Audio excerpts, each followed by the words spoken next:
Aku percaya masa muda adalah masa emas di mana kita akan menentukan langkah-langkah kita demi masa depan nantinya. Assalamualaikum warahmatullahi wabarakatuh. Shalom, Om Swastiastu, Namo Buddhaya, Wei Dedong Kien. Salam sejahtera bagi kita semua. Aku Cecilia Anabel Kristi Laksmi Widodo, dan ini adalah masa mudaku. 7 Juni 2006 di kota Probolinggo adalah hari dikala Tuhan mempertemukanku dengan bunda, ayah, dan dunia. Hidup di tengah keluarga yang selalu membimbing dan menyayangiku adalah sebuah anugerah Tuhan yang patut aku syukuri. Beranjak SMA, aku memilih SMA Negeri 1 sebagai labuhanku untuk mengarungi masa putih abu-abu. Gemar bersosialisasi dan mengikuti kegiatan-kegiatan sosial membuatku mantap untuk menghabiskan masa SMA-ku di jurusan Ilmu Pengetahuan Sosial. Saat ini, aku duduk di bangku kelas 12, dan ini adalah teman-teman seperjalananku. Belajar bersama mereka selama kurang lebih 2 tahun membuatku tersadar bahwa anak muda adalah aset suatu bangsa. Oleh sebab itu, pendidikan adalah suatu kunci utama untuk menciptakan generasi-generasi yang berkualitas. Tumbuh dalam keluarga yang lekat dalam seni membuatku merasa lepas dan bahagia untuk mengekspresikan diriku melalui berbagai kesenian. Di masa taman kanak-kanak, Cecil kecil mulai tertarik untuk menari. Tari modern adalah ekstrakurikuler yang wajib aku ikuti dari TK sampai SD.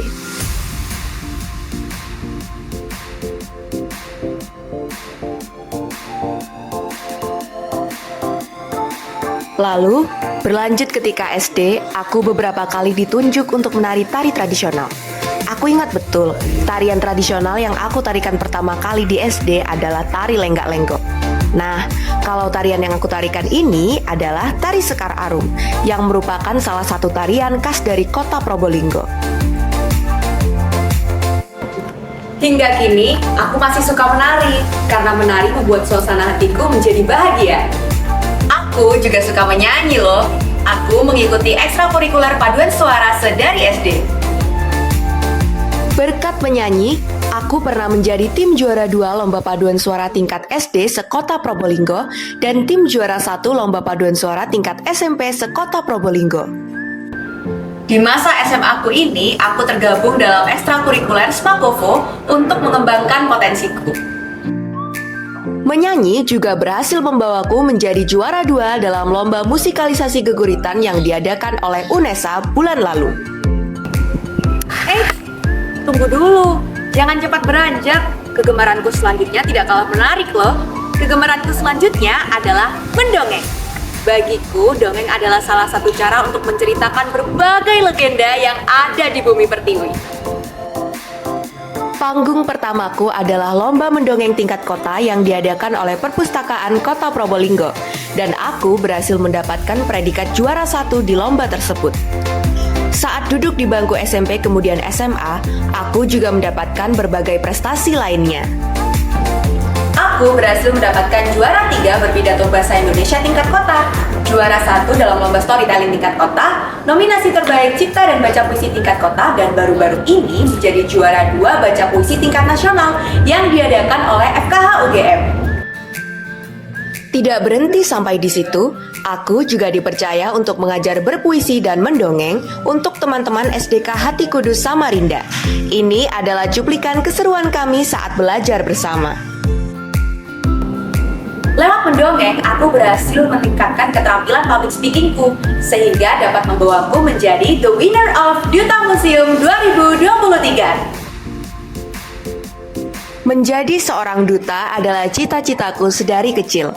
Aku ingin memberikan dampak positif bagi semua orang, utamanya kaum muda. Bagiku, kaum muda adalah tonggak bangsa yang nantinya memiliki tugas untuk memajukan bangsa sekaligus penentu arah untuk pelestarian kultural ke depannya. Oleh sebab itu, kaum muda harus ikut serta dalam melestarikan sejarah, salah satunya melalui museum. Keantusiasanku untuk meningkatkan potensi diri, memperkuat tekadku untuk aktif berorganisasi. Aku telah menjabat sebagai pengurus OSIS di SMA Negeri 1 Kota Probolinggo selama 2 periode. Di tahun pertama, aku menjabat sebagai anggota Subsi Remaja dan Pembangunan. Lalu di tahun kedua, aku menjabat sebagai koordinator Sekbid Kepribadian dan Budi Pekerti Luhur. Aku juga dipercaya untuk menjadi ketua panitia masa ambasador yang dilaksanakan pada bulan Juni lalu.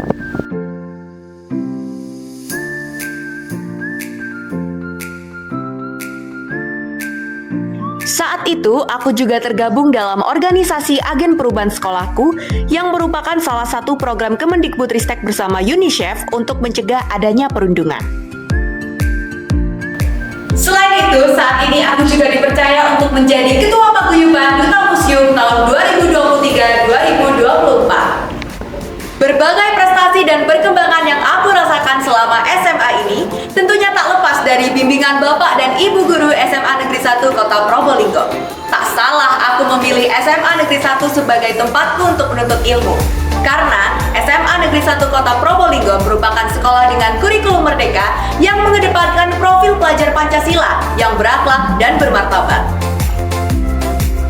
SMA Negeri 1 merupakan sekolah terakreditasi A yang unggul dalam bidang akademik dan non-akademik, sekolah ramah anak, sekolah anti perundungan, dan sekolah rujukan. SMA Negeri 1 juga turut serta mengembangkan literasi siswa melalui program literasi setiap Senin minggu kedua dan keempat. Kini setiap pojok kelas memiliki pojok literasinya masing-masing. Because Dr. Seuss once said that the more that you read, the more things you will know. And the more that you learn, the more places you go.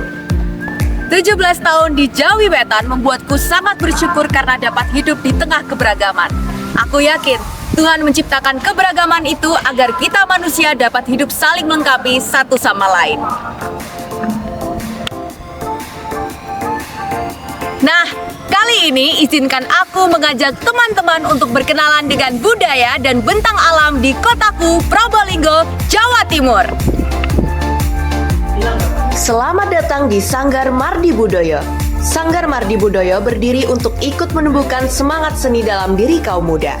Jaran bodak yang kita ketahui sebagai tarian khas Probolinggo adalah salah satu tarian yang sering dipentaskan oleh Sanggar Mardi Budoyo.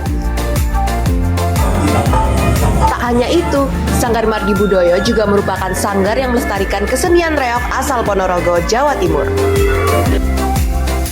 Kita patut bersyukur karena tinggal di negara Indonesia yang memiliki bentang alam luar biasa indahnya.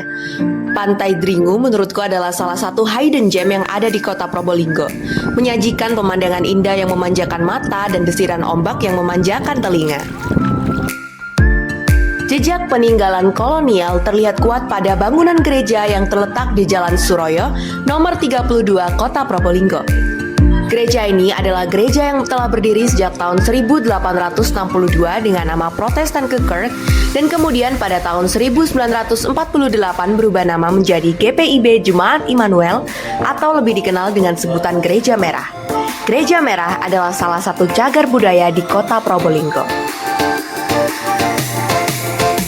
Suku Tengger adalah salah satu suku yang hidup di lereng Gunung Bromo. Suku ini memiliki salah satu upacara keagamaan yakni upacara Kasodo. Upacara persembahan atau sesajen untuk Sang Hyang Widi dan para leluhur yang digelar setiap bulan Kasodo hari ke-14 dalam penanggalan kalender tradisional Hindu Tengger. Upacara adat ini digelar di Pura Luhur Poten, tepat di kaki Gunung Bromo pada tengah malam hingga dini hari. Meskipun kita sudah memasuki era digital, namun seni dan budaya lokal harus tetap dilestarikan. Terima kasih karena telah mengikuti keseharianku sebagai seorang siswi yang sebentar lagi akan lulus dari jenjang SMA. Ingat, masa muda adalah masa yang sangat berharga. Oleh karena itu, bangkit dan kembangkan seluruh potensi serta bakatmu agar kelak dapat menjadi generasi penerus yang inspiratif dan dapat membawa perubahan baik bagi bumi pertiwi.